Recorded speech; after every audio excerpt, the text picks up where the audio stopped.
लिए सिर्फ मनुष्य को कहा गया है, अपने आप को पर्दे में रखने के लिए सिर्फ मनुष्य को कहा गया है। बाकी के तो सब घूम ही रहे। मगरमच्छ देख लो, कौन सी लंगोटी पहन रहा है मगरमच्छ, बता ना। इसका मतलब वो हमसे ज्यादा मॉडर्न हो गए फिर तो। भगवान ने ये तन दिया है दिखाने के लिए नहीं, स्त्री हो या पुरुष, कोई भी क्यों ना हो। भगवान ने बुद्धि दी है तो इसका दुरुपयोग करने के लिए नहीं। भगवान ने नेत्र दिए कुछ भी देखने के लिए नहीं। भगवान ने श्रवण दिए हैं कुछ भी सुनने के लिए नहीं।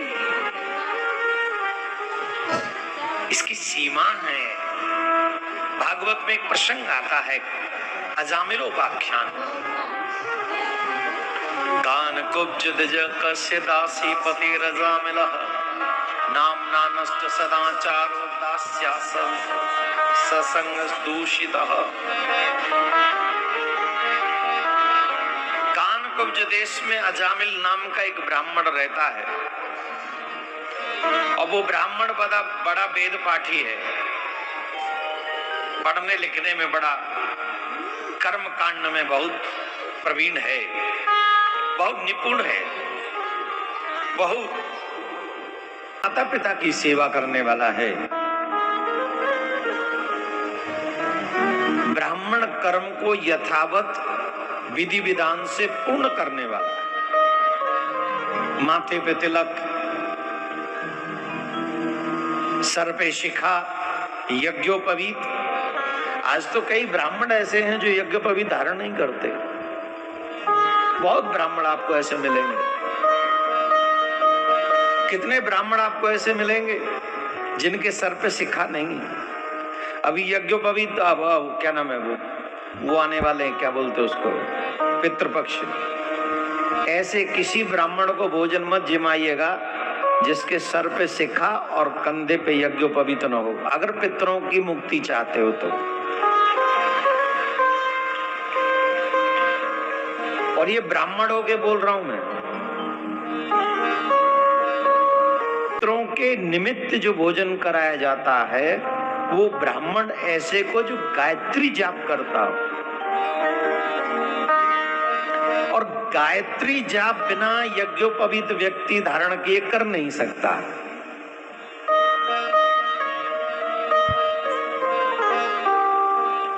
समझ रहे कि नहीं?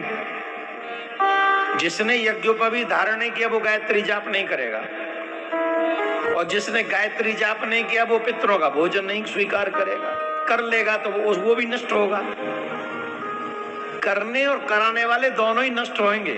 तो यहां से मेरा उद्देश्य दोनों को ही बचाना है।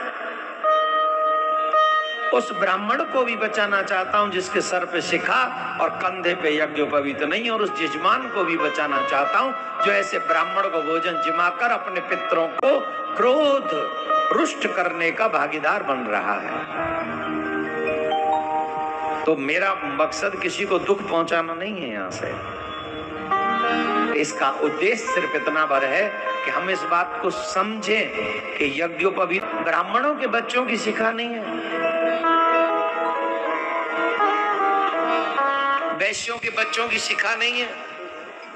शिखा रखने का काम हमने सब एक ही समझ लिया। पंडित जी जो कथा करते हैं, सत्यनारायण कथा करते हैं, कर्मकांड करते हैं, उन्हीं का काम है शिखा रखना। या अंग्रेजी को सत्यानाश है जा। जब तक अंग्रेजी आई है न जाने कहा मटिया पलित है गई है। एक बच्चे से पूछा अंग्रेजी में पिताजी को क्या कहते, बोले फादर। माताजी को क्या कहते हैं, बोले मदर। बोले चाचा को क्या कहते हैं, चादर नहीं है, चादर तो वहां अजमेर शरीफ में जाती है, यहाँ नहीं। तो क्या कहते हैं, बोले अंकल कहते हैं, अंकल। अच्छा अंकल है, बोले हाँ ठीक है अंकल है। इसको क्या कहते हैं, बोले अंकल। तो अंकल की वाइफ को क्या कहेंगे, बोले अंकल है, बोले हाँ। तो बोले एंटी ना होगी बोली नहीं एंटीना नहीं, वो आंटी है। अच्छा आंटी होगी, अच्छा आंटी है, हाँ आंटी। क्या कहते हैं उसकी वाइफ को? बोले आंटी। और आंटी के बेटे को क्या कहेंगे? बोले एंटीवायरस। तो अंग्रेजी भी एक वायरस ही समझो, एक एंटीवायरस ही है, सब वायरस ही है ये। हमने समझ लिया कि जो पंडित जी का बच्चा है सिर्फ वही सिखा रखेगा, नहीं। जो अपने बच्चे को तेज प्राप्त कराना चाहते हैं उन्हें सिखा रखनी चाहिए।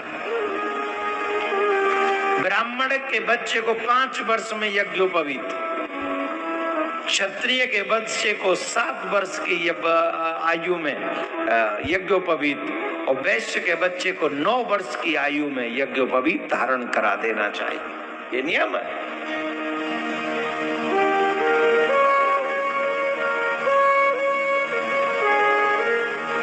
ऐसा पैसे का भूत सवार हुआ है, ऐसा पैसे का भूत सवार हुआ है कि सबको छोड़ छाड़ के पैसे के पीछे भाग गए। नहीं, संस्कार नहीं बचे तो कुछ नहीं बचेगा, याद रखना। जो वो समाज बहुत ज्यादा दिन तक सरवाइव नहीं कर पाते, वो समाज समाप्त हो जाया करते हैं। इसलिए आओ लौट के अपने संस्कारों को पकड़ते हैं और फिर अपने बच्चों का ब्राइट भविष्य का निर्माण करते हैं। ये हम और आप करेंगे। अगर हम आप नहीं कर पाए तो गलती होगी बहुत तगड़ी, फिर आगे करने का कोई साहस न कर पाएगा। आज शुरू करना पड़ेगा हमको और आपको। हमारे और आपके बच्चे समझदार हुए तो पैसा हमसे ज्यादा कमा लेंगे, लेकिन हमारे बच्चे इतने समझदार नहीं हो पाएंगे कि वो हमसे ज्यादा संस्कार पालें। वो हमें ही देख के जाने पड़ेंगे। ये प्रयास हमको और आपको करना पड़ेगा। अजामिल बहुत कर्मकांडी ब्राह्मण, वेदनिष्ठ ब्राह्मण थे, बहुत वेदनिष्ठ ब्राह्मण थे। रहा करती थी और वो वैश्या बड़ी सुंदर थी, बहुत सुंदर थी। वो इतनी सुंदर कि कोई भी एक बार देख ले तो उसका दीवाना हो जाता था। अजामिल आ रहा था, आते हुए अजामिल ने उस वैश्या को देखा कि वो किसी पुरुष के साथ